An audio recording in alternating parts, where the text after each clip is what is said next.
First, I would like to start with what do you associate with healthy mindset? Do any one of you would like to answer this question? You can answer it in the chat. You can raise your hand. We can uh, listen it over here if you would like to present whatever you feel like about this question. Any one of you?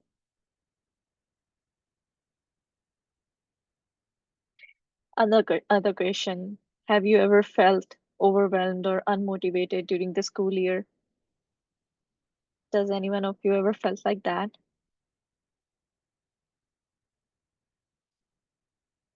Yeah, Gurleen, I'd just like to say that I've felt overwhelmed or unmotivated during the school year several times, and that's why I think doing a workshop like this is pretty important because maintaining your mental clarity during school is probably one of the most difficult things to do. Yeah, you're right, Eric. Thank you. But I also feel overwhelmed and unmotivated, I think, for most of the time throughout my semester. So this is something that's for me as well. And I believe every one of us would have felt this thing during some point of some point of time during our studies. And the other thing, like the very important question is how can we prevent the stress from turning into burnout? So there is a very fine line between stress and burnout, and we don't realize when stress gets converted to the burnout, but we should understand what exactly it is and how should we prevent it from turning into the burnout. So we'll proceed. So first of all, I would say oh my god, oh, yeah, a healthy academic mindset is, I'm sorry, guys. It involves balancing motivation, resilience, and well being. Stress can sometimes be helpful, which is known as healthy stress, eustress, but it can also escalate into burnout if unmanaged.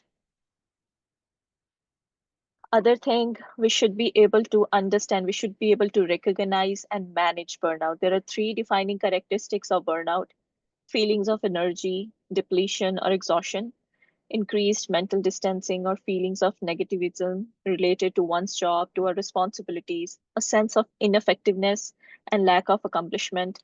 So, if we recognize burnout early, it helps prevent severe consequences. Common signs which include like in this are persistent fatigue, reduced motivation or productivity, increased irritability or stress. Awareness of these symptoms allows for the timely intervention and self-care. There are some prevention strategies to this, like we can actively schedule regular breaks during study or work sessions to recharge and maintain productivity. We can delegate tasks whenever possible to lighten the load and prevent overwhelming. Learn the importance of setting limits. It's okay to say no to the commitments that exceed your capacity. Never feel like obligated to do something which is burning you in return. So you should be able to understand this and help this will help to prevent the burnout. There are some recovery methods like which helps recovery from the burnout, which involves intentional rest and rejuvenation, engage in restorative activities like meditation, pursuing hobbies, or spending quality time with supportive friends or family. Prioritize self-care consistently, allowing yourself space and time to fully recover and regain balance. From this screen, this slide, my coworker Eric will proceed and he will share some important information with you guys. Thank you, Gurleen. Uh, so, so I'm going to be discussing some stress management techniques such as mindfulness and meditation, which are two of my favorite things, honestly. So, mindfulness exercises such as like deep breathing, like you could deep breathe with a foam roller. I learned that in one of my classes. Foam rolling in general is one of my favorite things to release tension in your muscles, especially the fascia. Or guided meditation apps such as Headspace. I just want to make like a little disclaimer that most of these apps they have a premium, but I'm only promoting the free stuff for you guys. All right. So like there's apps such as Headspace, Insight Timer, Calm, or Simple Habit. These are just four of many apps that are out there that can help you with like guided meditation, things like that, mindfulness. There's also exercises like Tai Chi, yoga. You can even do Pilates. These exercises can boost like your mental clarity, help reduce anxiety, and I just highly I just highly encourage you to incorporate these into your daily routines. Morning, you can do it in mornings, or you could take breaks during study sessions to do these. Because honestly, physical activity, like it says on the screen here, boosts your endorphins, which are the chemical in your brains that help reduce stress and anxiety. They give you that good feeling. And do moderate activities like walking, jogging, yoga, improve your mood and your concentration. You could aim for like a minimum of 20 to 30 minutes daily if you're really like into physical activity and exercising. You gotta get that 60 minutes. You can even go beyond 60 minutes, whatever you want to do. But in the words of Dr. Baldus, who's one of the kinesiology professors here, doing something is better than nothing. So whether it's like a 5 minute stretching session, or you do like 10-minute walk, as long as you're doing some kind of physical activity to get your brain engaged and take a break from your studies, that's good. You got to keep that going. Next slide, please. So time management. So effective time management will prevent overwhelming stress and anxiety caused by last minute studying or assignments that you have. There's recommended tools like Keep a Planner or your calendar. You can use Google Calendar on your Gmail or on your email, and use there's apps to help you schedule study times, breaks, leisure activities like I was talking about before. Really taking these structured scheduling will allow you to prioritize your tasks, manage your deadlines, and enhance your productivity without becoming burned out, which is very important. You can go to the next slide. So, positive affirmations, which is, positive self-talk. I don't think a lot of people really recognize, that maybe they're talking negatively to, you're like, oh man, like you just say bad things to yourself and you don't even really realize it. So having these positive affirmations in mind, like honestly, I do it with my daughter, and she's only 11 months old, but I tell her, I'm like, you're smart, you're important, you're strong, you're funny. I tell her all these things, just get in her head, you got to stay positive, and you can just say some of these things to yourself, like, I am successful, I am confident. These, for example, these positive affirmations, they should be specific, personal, and of course, positive. Like I am capable, I can handle challenges, or I believe in my abilities. Just doing whatever you can to really just boost your self confidence to get you through the semester. Next slide. Oh, so growth mindset. All right, so growth mindset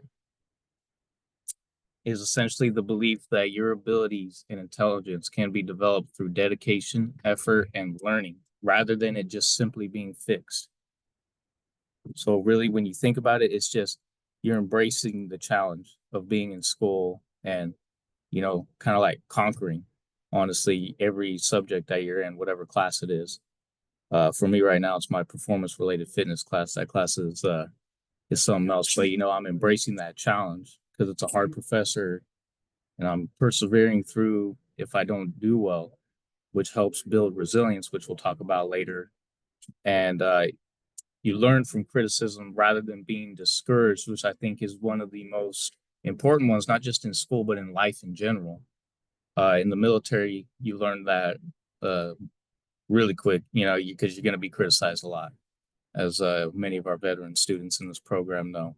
But it's how you handle that criticism that really shows your growth, and how you develop. And you put emphasis on the process rather than the outcome. So if you really think about it, you put emphasis on learning, not necessarily what your grade is going to be or what your GPA at the end of the day is going to be. You really put the emphasis on what have I learned and what do I take away from this class, you know. just always remember mistakes help you grow because we are human. We make mistakes. And it's just those mistakes are what allow us to grow. Next slide. So seeking support, that's what we're here for. That's what we're doing right now. You guys in this workshop, you're seeking support from us here at Trio. And honestly, that's why this is probably one of the best programs on campus, in my opinion, because everything we do here is just to support our students, whether it be, simply coming in to print something out or just get a snack in between classes. Seeking support, as it says, is a strength. It's not a weakness. Some people might think of it as you're showing a sign of weakness by seeking support, but that's not the case at all. Because building these relationships will create a network in which you can rely on during these tough times and help you build resilience and emotional well being, which will then translate into you doing better in your academics. So, making sure you engage with supported peers, whether it be your friends and family or us here at Trio, especially, shout out to our tutors, Brenda, Tiffany, Gerlene, Sobi, all four of them, whether it be for reading and writing, you'll see Brenda and Tiffany, they're really good. Or you're having trouble in math and science, you go see Gerlene and Sobi, our tutors. I think they always making themselves available, and they are always here to help, as is everybody in this office. So next slide. So creating a healthy balance. Uh, Clearly set boundaries between your study, leisure, and family time. This will help you maintain a balance and help you reduce stress overall in your daily life. And like I said before, using tools such as calendars or planners to clearly mark off times, like you could be like, well, on Wednesday mornings from 9 to 11 a.m. I'm studying, but after 11 a.m., I go out, get something to eat. Keeping a structured daily activity like that helps you keep on task and helps you maintain a better focus than if you're kind of just all over the place. And communicating these boundaries with your friends and family to ensure an understanding and support between each other, I think is something that's very important because honestly, family life does sometimes creep into your school life, I know, and making sure that you communicate with family on a consistent basis, communication is key. Next slide. So prioritizing self-care, it isn't selfish. I think sometimes people will believe that if they take time out of the day just for themselves, that might be looked upon as selfish. It really isn't. There's there's no harm in taking an hour or two throughout the day just to focus on, hobbies, on rest, on relaxing activities, on doing anything that's going to help you recharge or enhance your productivity and prevent burnout. Anything you could do to help with your mental and physical well-being throughout the day and your time in school is really going to help you. Next slide. So a little bit similar to the peer support, building social connections is something I think that's really, really important. When you think about it, building a strong social connection is not going to only build up your emotional health, but it's going to build up resilience when it comes to those tough times because you'll have someone to talk to, someone you can sort of lean on. They're going to lend their ear and they're going to listen to you with whatever struggles you're going through on a daily basis. Having these regular interactions with friends or family or community or whatever community group that you might be involved in is going to give you like that sense of belonging.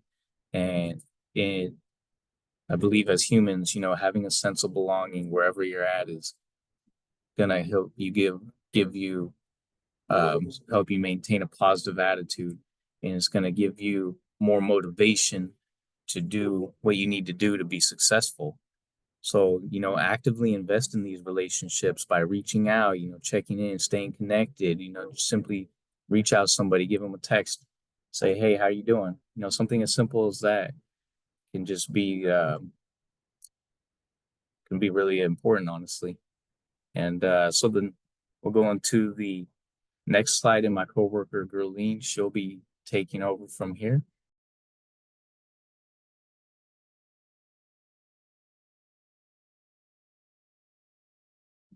Thank you, Eric.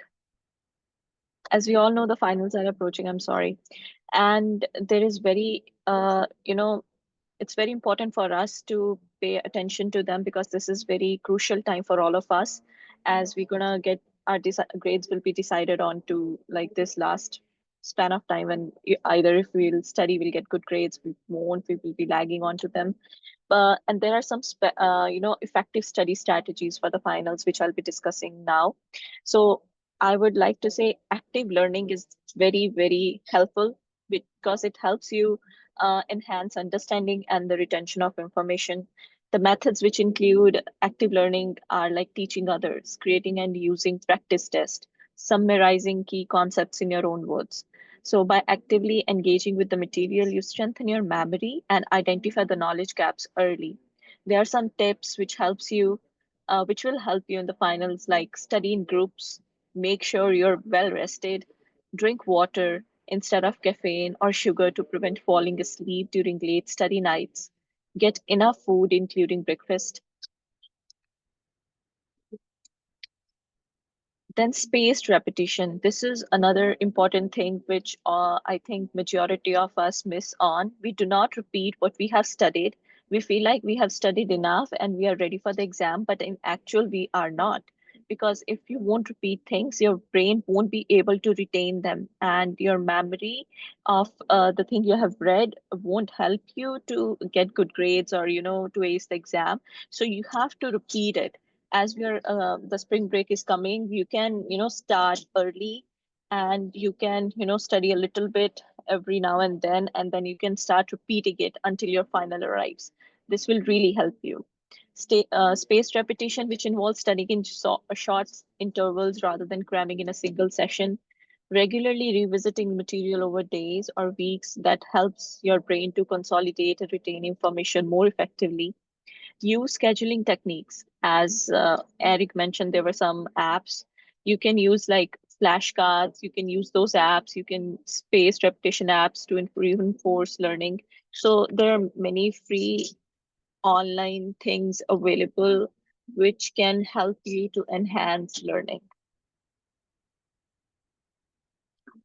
Now, healthy study environment. We all know as students that the environment is very important and crucial thing when we are studying.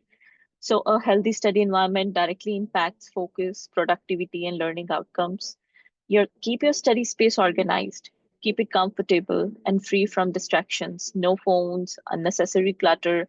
Trying to keep your phone away, put it on the focus, do not disturb, something like that while you're studying so that you won't get deviated from the thing you're doing. Ensure there's good lighting, comfortable sitting, and minimal noise to create an optimal learning atmosphere. One more thing that I would like to include over this slide is uh, make sure that you get enough oxygen while you're studying. Do not sit in a place which is there is no windows, no place for the air to come in, because you when your brain doesn't get enough oxygen, it starts to sleep, like the carbon dioxide level increases and you feel dizzy, you feel sleepy, and you are not able to focus. So trying to sit in a place which is open, as I think, I don't know if you guys are aware of it or no, we have some study rooms in the library which are like very small, confined little space. I tried it once, but I felt very uncomfortable sitting and studying there because I was not able to focus. So trying to avoid such kind of places. Preparation for the finals. As usual, early revision, it helps you, it elevates the, you know, it will elevate your grade, it will help you, it will boost your grades. Begin revising study material well in advance to avoid last minute stress and enhance retention. Spreading out revision sessions help consolidate information and make studying manageable. Regular early review allows identification of difficult topics that might need extra focus or assistance. Then other thing, we can study in groups. Group study sessions help. Engage in group study sessions. It helps significantly enhance understanding by when we share diverse insights and perspectives. We can explain concepts to the peers or discussing different viewpoints deepen your comprehension and highlights area where you need improvement. You can choose group members who are equally motivated and committed to effective, focused discussions. There, every class you're enrolled in have an SI leader, and SI leader always conduct SI sessions. You would find that information on your canvas in that specific class under that class, or you can always check with your professor, is there any SI leader in this class where whom I can go and receive help from? Because when SI leaders take their classes and the learning sessions, they are always arranged in groups. You can study along with your peers, and that's very effective.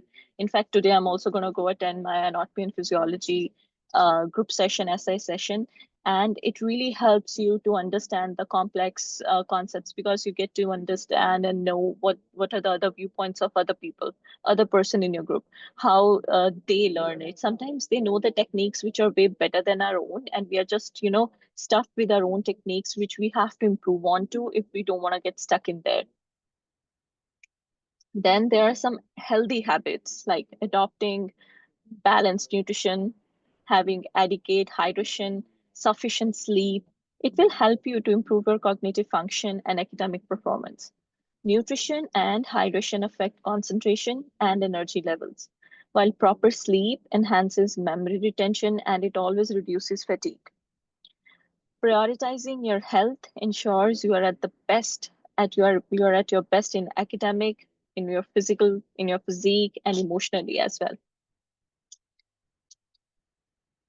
Building resilience.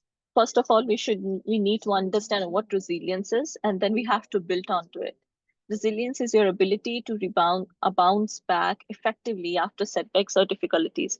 As we all know that we are a student, we have so many responsibilities, we have to work, and we have to study, we have to see a lot of things at one point.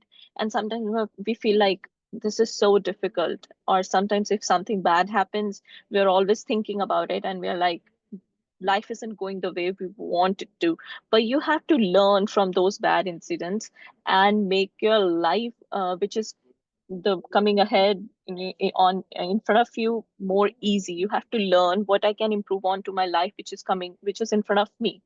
So it involves like viewing challenges not as barriers but as opportunities for growth. Develop resilience. It will help you maintain motivation and persistence despite its obstacles. We all come across obstacles. There's no person on this earth who wouldn't have come across obstacle and would have achieved the great heights without, facing any struggles or difficulties. But the fact which makes them 1% and, you know, differentiate from all of us is that they learn from those problems and then they apply the, good things in their life, and then they, you know, were kind of able to overcome them. Enhance your ability to regulate emotions through practices such as mindfulness, reflection, and journaling. If we are able to control our emotions, then only we are able to tame our brain and we can do anything we want. If our emotions are, overpowering our intelligence, um, that's the problem. That's the issue when um, your brain and your thinking ability is not in your hands. You are letting your brain think, and emotions overpowering your brain is bad. Now we'll move on to building emotional intelligence. As we were talking about the emotional intelligence, there are many ways we can. First of all, it's very important to self. We should be there should be self-awareness, accurate self-assessment, self-confidence, then empathy. There are some organizational awareness which we can, switch on to. Service orientation. Then in self-management, it includes emotional self-control, initiative, optimism, relationship management, developing others, inspirational leadership, conflict management. So there are many perspectives of this which we need to look into to uh, overcome our emotions. So it's a key. This emotional and intelligence is a key to cope effectiveness with stress and improving interpersonal relationship. Developing EI involves increasing emotional self-awareness, recognizing your feelings and understanding their impact. Enhance your ability to regulate emotion through practices such as mindfulness, reflection, or journaling. Then we'll come to adaptability. It means being flexible and adjusting your approach when faced with new academic challenges or unexpected things. Cultivating adaptability, it helps you to manage stress, respond constructively to the feedback, develop innovative solutions, embrace change positively, view it as a chance to learn and evolve rather than a disruption. At the end, I would say there are some resources and support networks, as Eric discussed, like we are here to help you. I'm a tutor. There are many of my coworkers who are always here, like when they're according to their schedule. They're here to help you. We are here to help you. You can make online, um, like, what do we say? A meeting, and we can meet through Zoom, and you can come here in person. It's in the lab school room number 10. There are peer mentors, there are tutors. I mean, I have my supervisor over here. She can help you in, navigating through the challenges or the difficulties you are having in your life. If you don't want to discuss those things with us, I believe you should always discuss the problems, or at least tell someone what's going on. If you are going through some bad thing, discussing it with someone helps you to have a look at it in a different way, in a different manner. And other than that, we have student healthcare center on campus where you can have many other, facilities that are available for you. There are tutoring center at the library, in the basement. There are tutors for every subject. You can look up on the Fresno State Tutoring Center. All of them will pop up with their schedules over there. And then at the end, yes, we are always here. The TRIO student and support services is always there to help you. And then peer networks, make friends, good friends. And as usual, I would say, have some time with your friends. I won't say just only hang out, but just talk about your studies, your things you can talk about with them. You're comfortable talking with them. So you can, you know, find a way. So now it's all you. If you guys have any questions, you can ask. Is there anyone with any question? You can raise your hand, you can put it in the chat.